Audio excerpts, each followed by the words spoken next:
In this video, I'm going to show you how you can create the popular background for your YouTube thumbnails called Pinwheel in Gimp. Now, I am using this on the Mac. It does work the same on Windows. Now, keep in mind, Gimp is just primarily almost a copy of Photoshop that's just about the same thing. I mean, a lot of the techniques you use are the same. Some of the shortcut cuts are even the same. I mean, it's just a very nice free photo editing software for users out there that can't afford to buy Photoshop or don't want to spend the extra money to purchase it. So I'm going to show you a little bit about how Gimp works, and I'll leave a PSD file here so you can have links for Windows and Mac version both. So don't worry about that. But here's the end result, and I only made 3 rectangles. That's why it looks this way. I just was trying to flip through it really fast, and I'm going to do that here again with you guys. But this is what the end product will look like. So I'm going to go back through here and I'm going to discard because I don't want to save that. And we'll start fresh. 1280-720. Okay. Now, same thing. Up here's your rectangle tool. I'll show you where some of these are.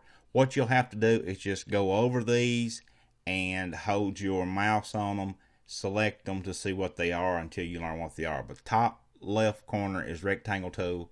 You just put it up here and you just use it the same way primarily,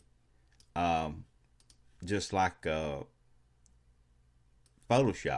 So when you choose that, I'm going to choose really broad, and let's do another one. And you can see I'm not adding any new layers or anything too. I'm doing this all on the same layer, but you don't have to, because you could use this and just change the background and change colors if you wanted to. And the cool thing about Gimp is you can actually use PSD files in here. You can open them up and edit them. I mean, this is an awesome program, guys. I mean, it's pretty much a Photoshop clone. That's the reason why I wanted to share it with you guys. Now, once you get your stripes up there, it's the same thing. Choose your rectangle tool again. Select the entire image like we did before. Go to filters.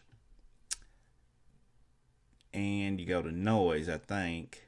I'm not sure exactly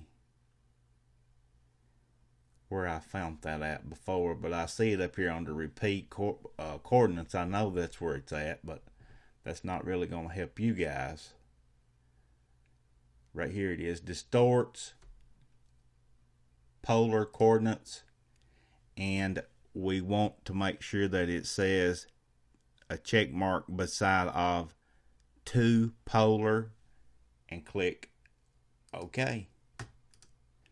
And it will create the pinwheel. Then you can come back in here and add your text files and all that. So let me give you an example here. Alright, here's a PSD file right here, and I'm going to see if we can open that inside here. And you see it does open. Right here it is. And if we wanted to make edits in here, we could do the same. You know, works brilliantly. Over here's all my different layers. If I wanted to turn something on and off, you see it still works. So it's a pretty cool way to use or to create thumbnails. So if you're not a Photoshop owner, you can have the next best thing to it called Gimp, G-I-M-P. Hope you guys learned how to use Gimp for your YouTube thumbnails.